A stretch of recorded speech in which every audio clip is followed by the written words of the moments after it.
Okay, Coach, Mike Evans, we've seen just about everything in a short time span in his career. He lays out for this catch in the game on Sunday, and I thought, this guy, is there a catch he can't make?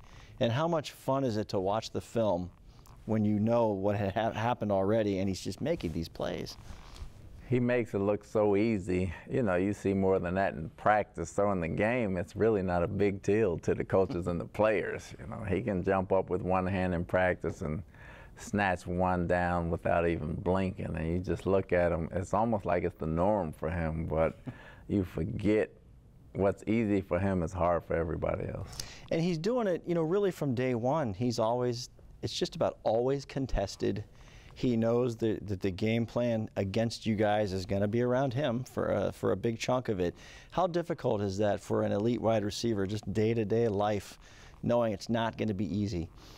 I don't think it's difficult. I think he welcomes it. I think it tests his greatness all the time, and I think he rises to the challenge, and he uses it as motivation, you know. So the catches he makes, the plays he makes, he's in the moment, and he understands what it means for our team, and he rises to the challenge.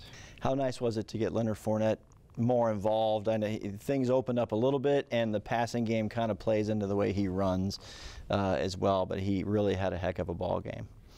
He had a heck of a ball game. The passing game is an extension of our run game, so he caught some flare passes and some checkdowns that were just like toss plays that he turned into some good yardage. He moved the chains for us. He did a great job in blitz pickups. He ran the ball hard. He ran the ball well. Again, when he caught the ball, the one before the half was outstanding. Looking up at the clock, getting out of bounds. He has very good field awareness, and you know, I thought he did a good job yesterday. Cade Otton, I knew his chance was coming this week. What did you think of his performance, and is it everything you saw when you guys decided to pick him? He played like that in the preseason. He practices like that, and given his opportunities in the game, he's taking advantage of them. You don't notice him because he hadn't caught many balls, but his blocking, his special teams work, and then yesterday his catches were outstanding. So Cade is probably playing 2 or 3 years beyond his rookie year. And on the defensive side of the ball, Antoine Winfield was just everywhere yesterday. And I think about the training camp when he was talking about his expanded role a little bit. When did you wake up one day and say, you know, let's do this with Antoine? He's ready to take on this bigger workload. And why did you think he was ready for that? He did some of it last year. We tinkered with it. He went down there a few games, and when he went down there, he was so explosive. He's one of our best blitzers.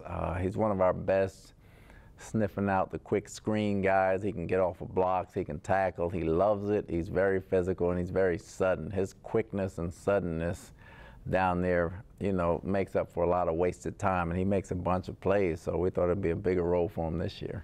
And the guys on the line as well, Vita Vea, I'll go back a week ago because he was one of the ones who stood at his locker and said, this is not good.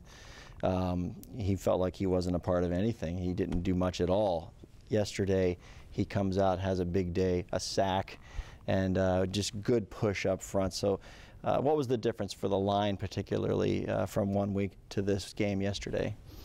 Prideful guys. You know, they're very prideful guys. They need to do what it takes to win. They work with each other very well. They're very tough-minded on the field, and, you know, they were trying to make some plays. Vita pushed the pocket. He got a sack. Sanat got a sack. He pushed the pocket. And you had Will and Nacho in there playing hard, and I thought the leadership they showed on the field really showed up. And then you get into the fourth quarter. It's 21-0. There was a 3-and-out, I believe. It was all plays to Leonard, if I'm correct. So you punt, they make it 21-7. Then there were 2 quick 3-and-outs after that. Does that become danger time for a defense now that's going on the field when the other team is kind of gathering themselves and trying to make this a game? It shouldn't. You still got to get them off the field no matter what. Got to close games out. That's what we've been preaching. That's what we understand as coaches and players. Regardless of what happens on offense, 3-and-out, 5-play, 10-play drive, you don't want the other team to score in the fourth quarter when you're up 21-7. And finally, you get off that 2-game skid there. That's now in the rearview mirror. Looking ahead, 3-2, where is this team now? Really almost about a third of the way through the season, in your opinion? On our terms, we look at it as the start of the second quarter. You know, we went 500 the first quarter, 2-2. We're looking at the next 4 games, trying to go 4-0 week by week. Pittsburgh is the start of the second quarter, so we got to try to get off on the right foot.